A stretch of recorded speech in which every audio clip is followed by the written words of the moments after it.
Hello and welcome to the Oxygen Addict podcast. We're brought to you every week by our sponsors, precisionfuelandhydration.com. You can personalize your fueling and hydration strategy so you can perform at your best with 15% off your first order of electrolytes and carbohydrate fuel with the code OA23 at precisionfuelandhydration.com. Welcome to the show. I'm your host, Coach Rob Wilby, and I'm joined by Coach Chris Palfreyman. Chris, how are you doing today? Hello, Rob. Yeah, very well. Thank you. Good to see you and hear you. Yeah, it's great to have you back, mate. Every week, we bring you an episode of this podcast to help motivate and inspire you. Two things you can do for us before we really get started today, please. Number one, if you like this episode, please like and subscribe on YouTube or click follow on the podcast app. It really helps the show get more visibility. That helps grow the listeners and that helps get better guests on, essentially. And secondly, if you're looking for help and advice with your training, please get in touch. You can email us at help@oxygenaddict.com or there's a link in the show notes. I want to start, Chris, today by saying thanks very much to all the people who got in touch over the last 2 weeks. You and I have been in and out on little bits of holidays, but we've had a steady stream of emails coming through from people and comments on YouTube and comments on the podcast saying how much they've enjoyed the show, how much it's helped them, which is really great to hear.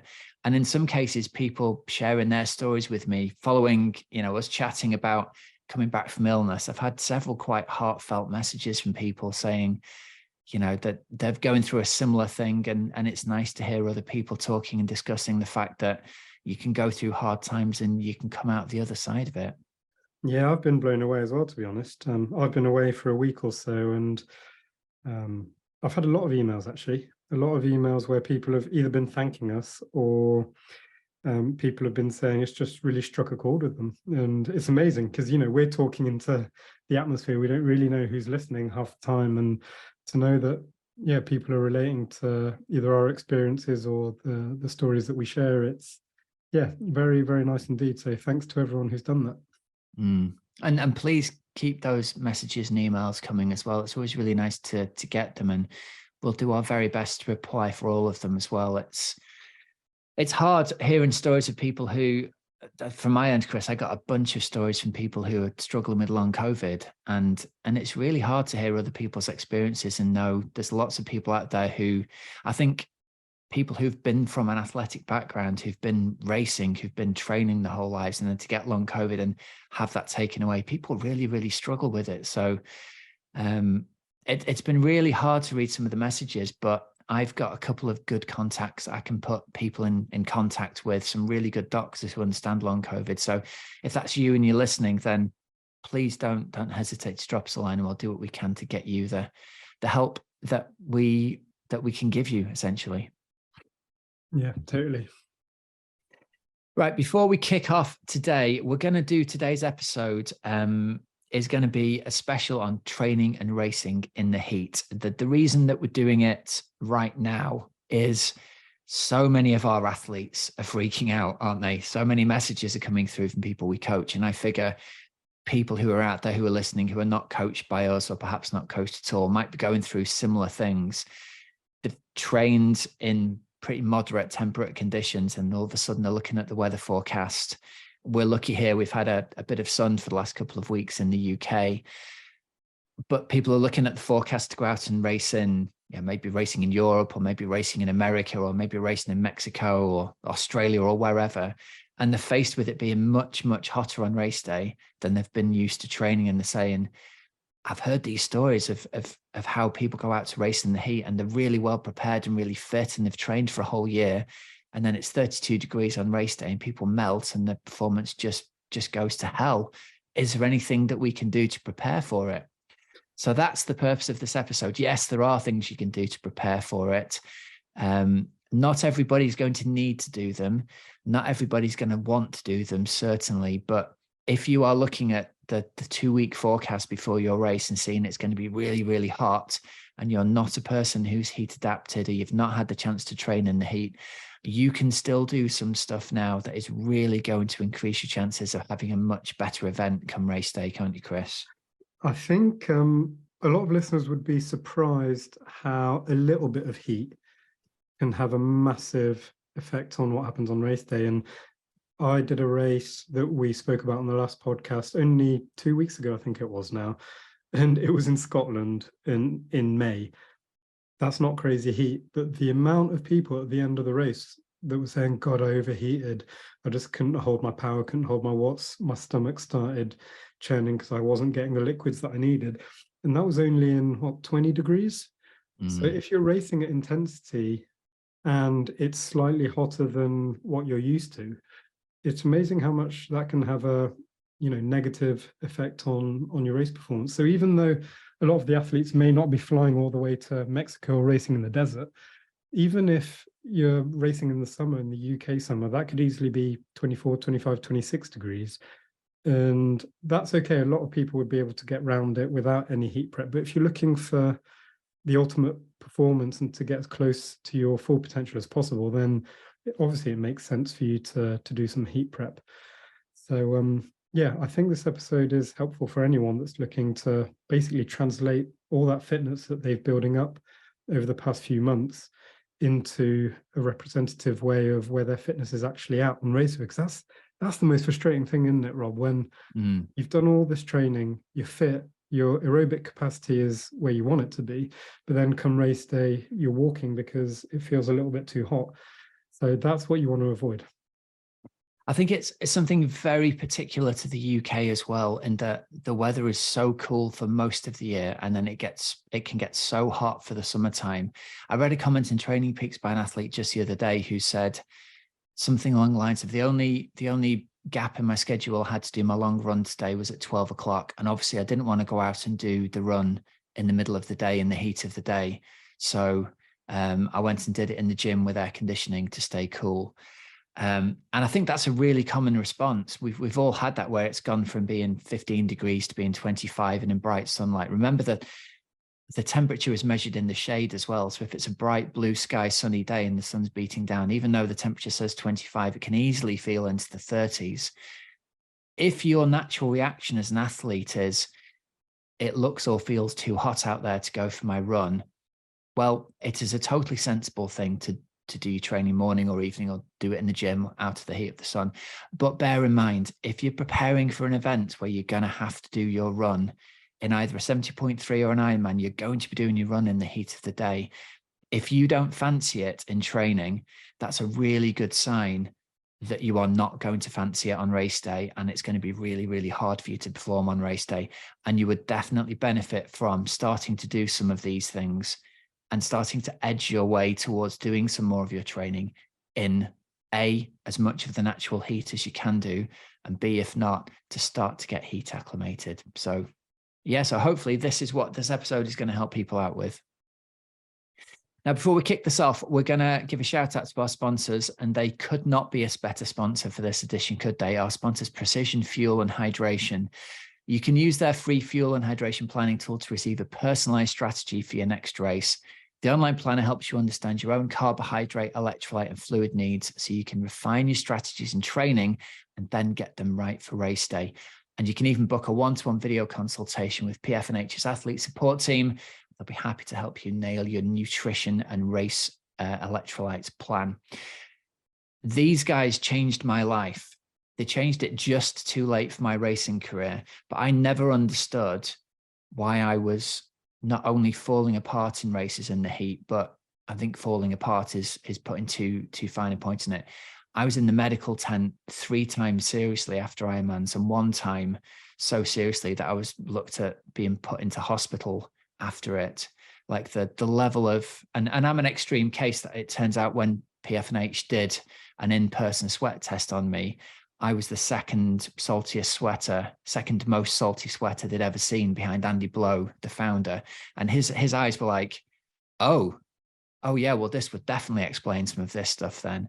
And for me, losing close to 2,000 milligrams of sodium per liter, all of the drinking of what was then available as electrolytes at the time, and even taking salt tablets. I thought I was taking loads of salt tablets, taking 500 milligrams of sodium an hour.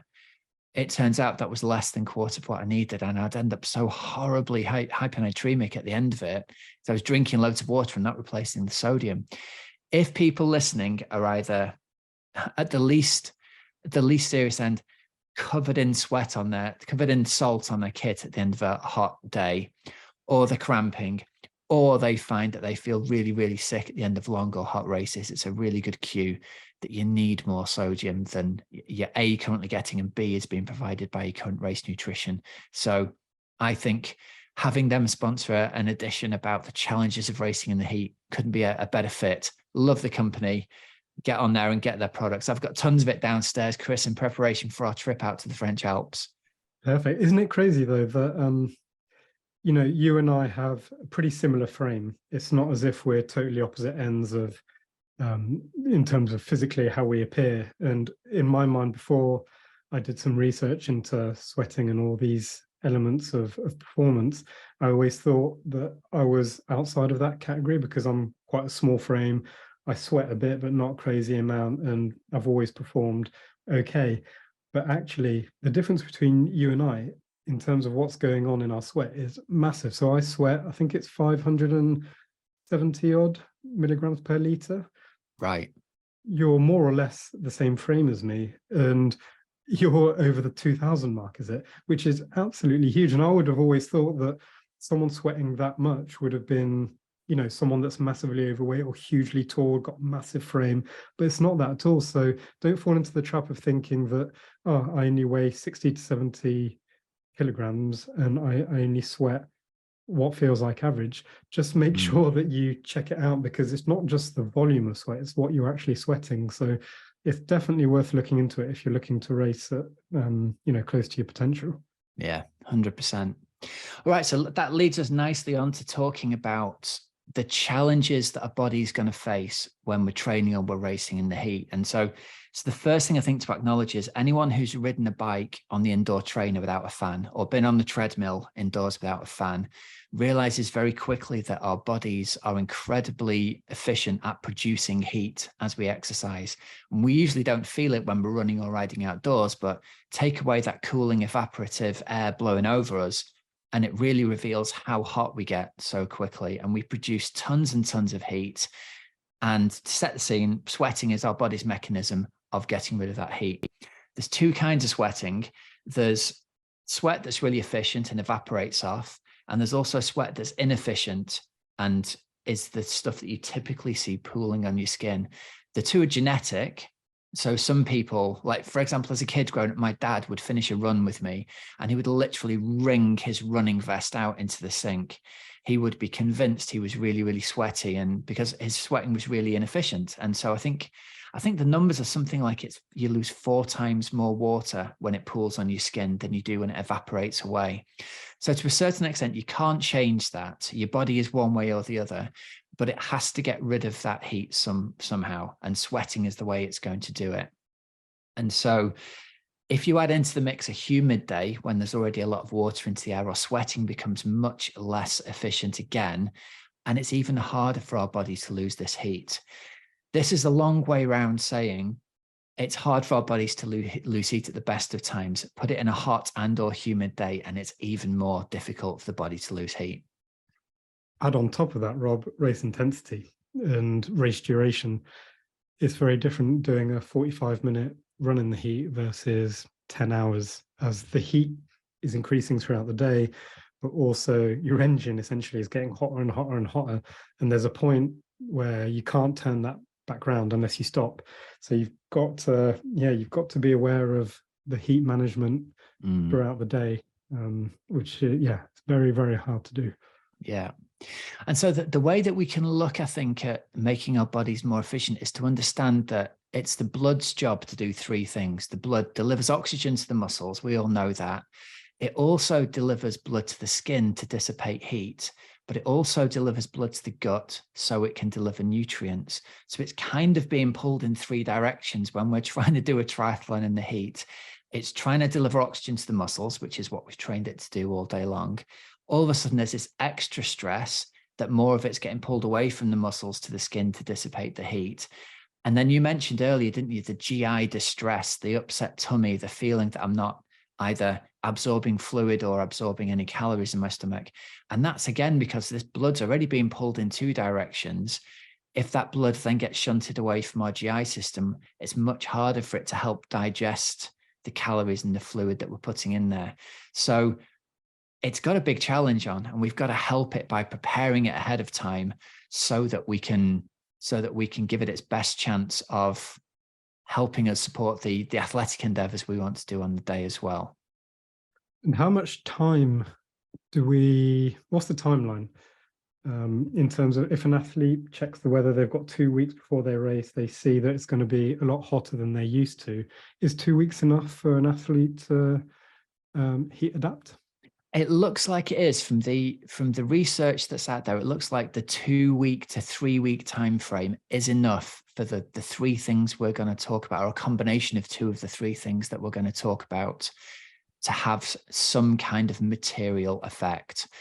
Now, some of them are more unpleasant than others. We've got to say that up front, but they can and do have an effect relatively quickly. So I think the first thing that we can talk about is heat acclimation training, and that's essentially just training feeling hotter than you would usually do.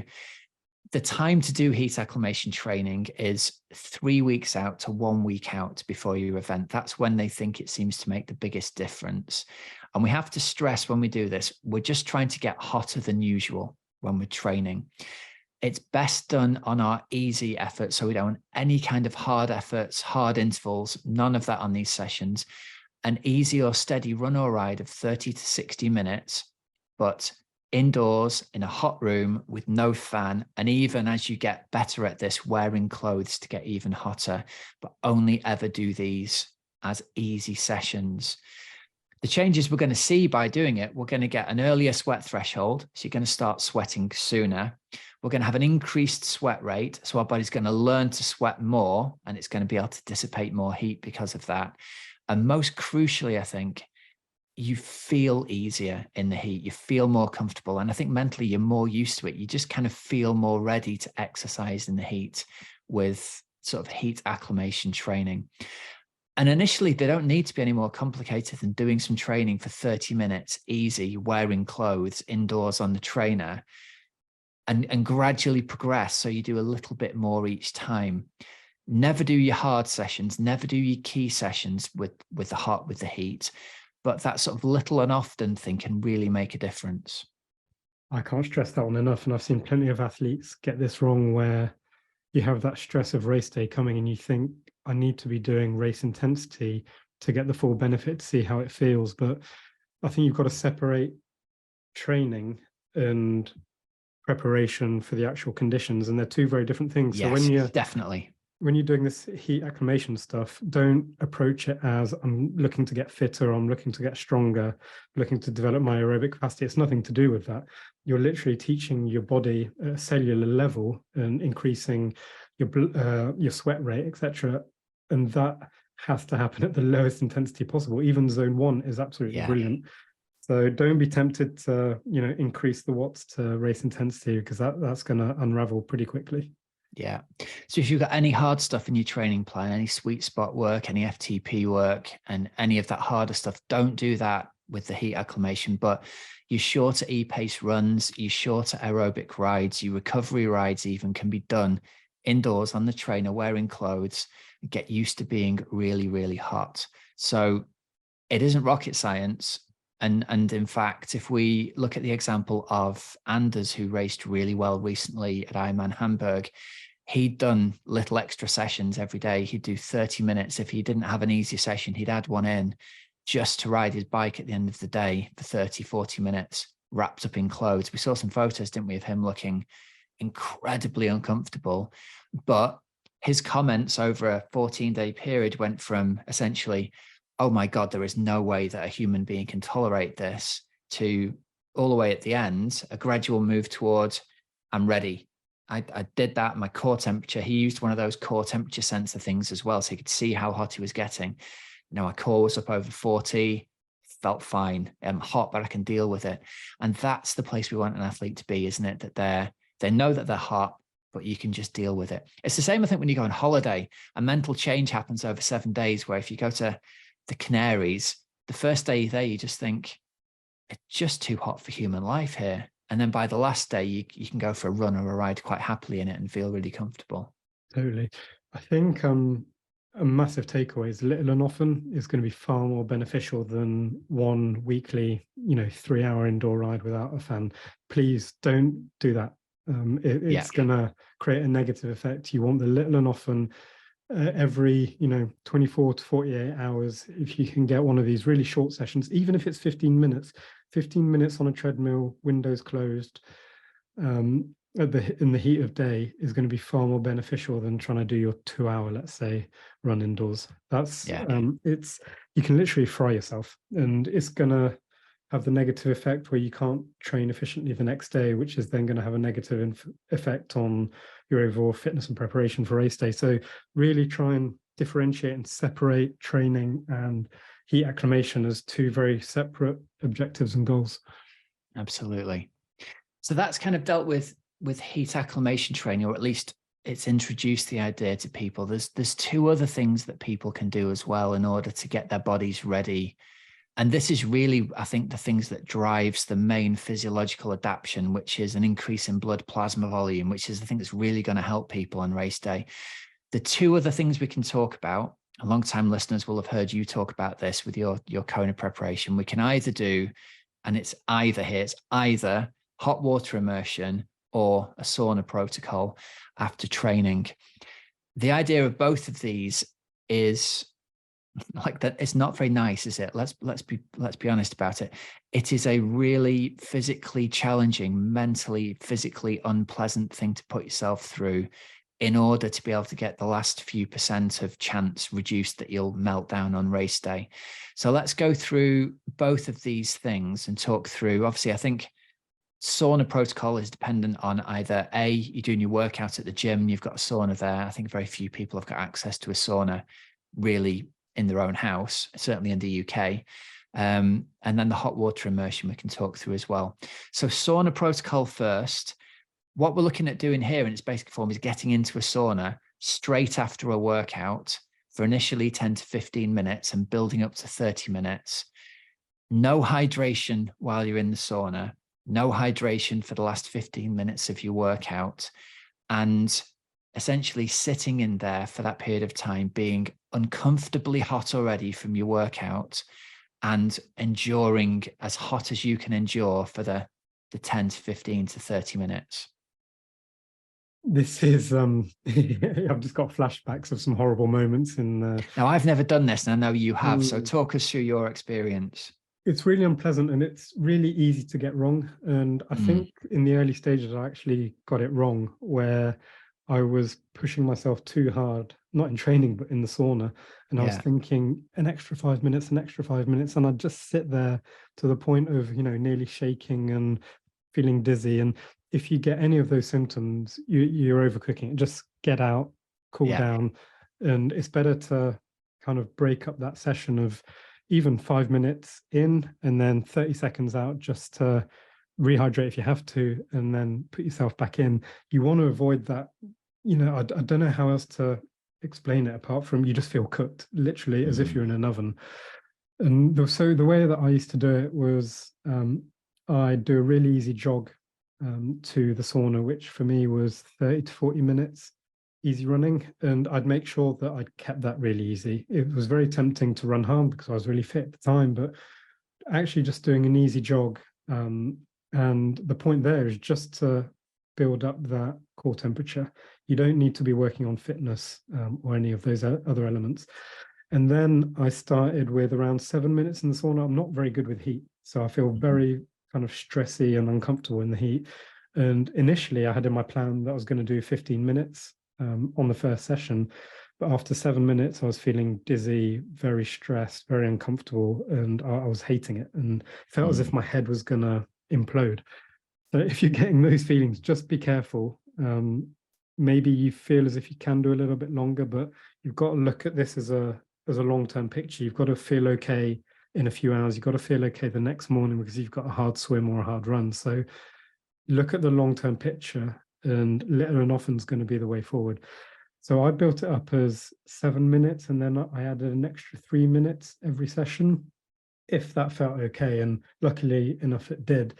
But after the first session, to be honest, the next day impacted me, and I had to miss a training session. And so that's that fine balance of, you want to be heat adapted, but you also want to be really fit on the start line. So you're going to have to balance those cards really, really delicately. So for me, it was 7 minutes in, and then I'd add an extra 3 minutes every other day. And I did that for 2 to 3 weeks. And by the time I actually got off the plane in Hawaii, a lot of the people around me were, instantly off the plane, you get hit with that oven heat, and there or thereabouts, you basically know if you're going to be okay. A lot of the people were saying, this is unbearable, I'm hating life already. Yeah. Whereas for me, it was like, this is uncomfortable, but I'm comfortable with that. It's okay, because I've been uncomfortable for the last 2 or 3 weeks. So it's a very, very fine line. And so for those that are thinking that they're the kind of athlete that would benefit from a bit of heat acclimation, then I'd start with the little and often. If in doubt, keep it on the lower end of how long you want to stay in that sauna. Don't look to be a hero in those first 2 sessions. Don't, just because we're talking about 15 to 30 minutes, doesn't mean 29 minutes is better than 14 minutes. Stick to 14 or 15 minutes to start with and build it up slowly. It's a little, it's the kind of endurance training rule of a 10% increase in the first few sessions should be very easy, and you should bounce back from them. Apply that to heat as well. I think it's like you said, you've got to be super aware of how you react to it. I know exactly what you mean. If you get into the sauna when you're hot, 5 minutes can feel like an eternity. And if that's the case, 5 minutes and you're done for the day. And if the next time you can make 6 or 7, then great. But even those 5 minutes are going to make a really big difference if people can do this consistently every day for a 10-day period. And that's what the research has shown. It's that this combination of heat acclimation training with sauna protocol or with hot water immersion over a sort of a 2-week period leading up to race day, stopping 3 days before race day, can be really, really effective. And even if it is only 5 minutes in the sauna, it's really going to be helping. But the thing you said there is key. There's other stuff going on as well as trying to do sauna protocol here. It's not just about how long can you last in the sauna. You have to be able to do your training during your taper as well. And you have to not feel altered afterwards. I think that's a really good sign. If you come out and your head's spinning and you don't feel right, then you've overdone it. And it's like with anything, it's much better to stay just this side of the threshold than to go even very slightly over that side of the threshold. At this stage in your training, you're going to be stressing your body an enormous amount. So it's not just about the preparation in terms of heat management, but also, respect the process that your body's going through in terms of recovering from that session you did either that day, the day before, or the day before that. So you don't want to compromise recovery where you're shocking your body to the point where it's kind of in shutdown mode. You just want to be feeding it a little bit of heat so it can adapt to that heat and then go again, maybe a little bit longer, 72 hours, let's say, later. But don't look to be a hero in those first few sessions. And I've seen plenty of athletes do that, and suddenly their training is totally derailed. They can't hit any of the numbers that they were doing, even a week before that. And that's because they're not getting the sufficient recovery, the sufficient hydration. And so it's a very, very fine line, and you can get it very wrong. So yeah, please be careful. And if you're not sure, and if you need a bit of advice and guidance on how you're going to do that, please get in touch. We'd hate to think that athletes are going away from this podcast and, essentially cooking themselves and doing the opposite of what we want. Be careful. Yeah. I think that the next most important thing here is we're trying to drive an increase in blood plasma volume. So we're making our bodies very hot. We've then got to make sure we rehydrate with water and electrolytes as soon as we get out of that sauna. So we've said no hydration while you're in there, no hydration for the last 10 or 15 minutes before you go in there. But as soon as you're out, we need you to replace about 1.5 times the amount of water and electrolytes that you've lost when you're in there. So an interesting thing to do is to weigh yourself before and after, work out how much you have sweated out. It's almost like a super compensation thing. If we can get more water and electrolytes into your body here after it being hot, the theory is your body essentially sucks them all up And we can end up with this increased blood plasma volume because we've got a little bit more fluid into you. So that's the same for the sauna protocol and for the hot water immersion protocol we'll talk about. It's about focusing on rehydrating as soon as you're out of the sauna or the hot water as well. So let's go on to the hot water immersion protocol. I think this one is something that is possibly a little bit more accessible to athletes because most people have got a bath in the house. It's arguably even more brutal feeling than sitting in a sauna, I think. I've tried this one myself and I found it very, very challenging. Again, it's a similar sort of lead in here. You do it post-workout. We're going to look to work up to 30 minutes in the hot water, but we've got to be careful working up to that. And if you're only in for 5 minutes the first time, that's fine. The bath of hot water has got to be up to your neck. It's got to be as hot as you can stand it, and ideally up to 40 degrees centigrade, which is really, really, I mean, that's as hot as it feels boiling when it's coming out of the tub. It's really, really hot. And ideally here, again, we're looking for 10 sessions over 10 consecutive days, starting 14 days out before race day, finishing 3 or 4 days before race day.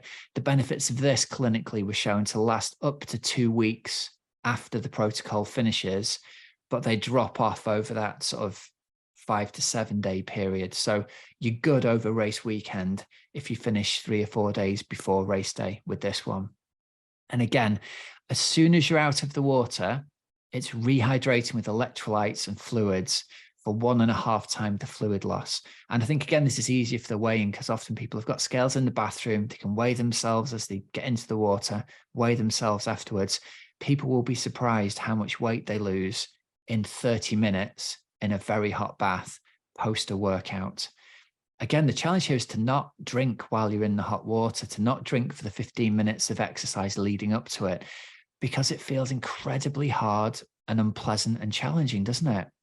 I think you've got to do your best to get in that meditative state and not be too concerned about, I think you've got to separate, again, what we talked about earlier from training and heat prep. And if you really approach this as just heat prep, it's basically a lot of the game is the mental game. So if you can find that really calm narrative in your mind and kind of let everything go, let the pain go, just be careful that you don't, stay in there longer than you want. But apart from that, you can kind of get in that meditative state where you can detach yourself from that very real pain that you're going through. And that's kind of what you're going to be going through on race day. Your body's going to be saying, stop, stop, stop. Your brain's going to be saying, stop, stop, stop. But you need to find that really quiet space in your mind that actually encourages you to carry on for whatever reason.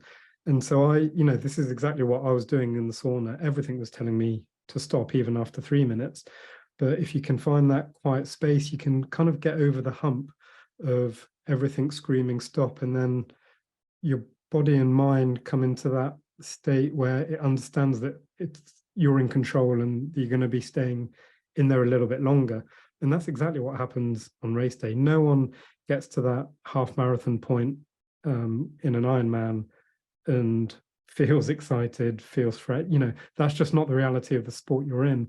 So use this as a little bit of an opportunity to kind of explore your mental strength, your mental ability to endure the uncomfortable reality of what you'll be going through. So embrace it. If you can embrace that suffering when you're in the comfort of your own home, the likelihood is that you're going to be able to translate that into something quite special on race day. I really like that, Chris. I think it's such an underrated and underspoken about aspect of racing. The fact that Chris McCormack used to say, didn't he, that anybody can win Hawaii when you're watching the TV and it's an hour-long show and there's music playing. But the reality of what running through the lava fields actually feels like, and there is no music playing and there is no air conditioning on, it's a very different thing to be able to mentally endure what you're going through. And I think that's the big disconnect with a lot of people's race day experiences. In training, they've done a ride and the first 3 hours feel fantastic and they're really motivated to do an Ironman, and then the shorts start rubbing and the legs start hurting. The next 3 hours of the bike ride, every 5 minutes feels like another 3 hours because it's difficult and challenging. And if we haven't put ourselves in that place in training regularly enough where we overcome the brain's desire to tell us to stop doing these things, it's very, very hard on race day then to suddenly click into a space where you can deal with the heat if you've never had to deal with the heat, where you can deal with discomfort if you've never had to deal with discomfort. It's all about training our brains at the end of the day. It's a very, very uncomfortable sport. That's why a lot of people sign up to it. But, in the past 10 days, I've had a lot of the athletes that I'm working with who have either done a race simulation weekend or a 2 to 3 hour run, which is starting to get pretty significant. And they're doing this in the middle of a training block. So there are elements of fatigue lingering there. And a lot of the comments, especially in the 3 hour run, are felt fine for 2 hours, felt great, but then don't know what happened. My legs were screaming, my posture was going, my mind was going. And as the coach, I'm seeing that. I'm thinking, this is absolutely brilliant. I want you to go through those experiences. It's very uncomfortable. And I'm sorry that athletes have to go through that, but we all have to go through that, especially if you're looking at middle distance and long distance. The reality is that they're going to be multiple hours of real difficulty. And when you add heat on top of that, things can be extremely uncomfortable. So you have to be ready with that. And this podcast is about getting you physically ready for that by doing different heat protocols. But don't forget the mental element that you need to be willing and open to that level of being uncomfortable for hours on end. So these, hot water immersion and sauna protocols and sitting on the turbo, sweating a huge amount is exactly what this is all about. You're teaching your body, but you also need to teach your mind how to cope with that. 100%. Right, let's wrap this up then. Let's give a quick overview of what we've talked about here then. So in order to get yourself ready to race in the heat, we need to be looking at the 2 weeks, the 14 days or so before race day. And we're combining 2 of heat acclimation training with either hot water immersion or the sauna protocol. We're looking at doing your easy rides and runs, hot and uncomfortably hot, indoors, treadmill or trainer, wearing clothes, no fan on, being very hot and uncomfortable. And then as soon as you're done with that, doing either the hot water immersion or the sauna protocol. We've got to be really clear that we only want the heat acclimation training sessions to be done in our easy sessions, not in our very hard or our very long sessions. And then we're going to gradually build up our tolerance of either the sauna or the hot water, and expect it to feel really difficult and challenging the first few times you do it, but you will see small but measurable progress along the way. And as long as you are doing that, you are going to be helping your body to increase blood plasma volume, and ultimately you're going to be more successful come race day. My final comment, which I think will be a useful one for the athletes, is you have to be open-minded to adapting your race intensity, so your watts or your pace, when you're either training or racing in the heat. And a good starting point is 10 to 15%. So lower your watts by 10 to 15%, at least for the first hour during whether it's training or racing, because the likelihood is that your core temperature is just going to be steadily increasing throughout the day. And once it gets to a point, it's very hard to reverse unless you really knock it back to either crawling or walking. So be very aware that when you are racing in the heat, you're going to have to look at numbers that are a lot lower than what you're used to in training. And that's not a representation that you're not as fit or not as strong. It's just that you have to race the conditions that are ahead of you. A lot of people are confused why the top athletes in the world end up walking in the hottest races in the world. Look at Kona as a great example. Everyone's really confused why, whether it's the top age groupers or the top pros, everyone's walking. Is it to do with the conditions? Yeah, to a degree. But the reality is that a lot of us, or a lot of them, are racing at the intensities that they're used to racing around the world, which aren't the same as Hawaii.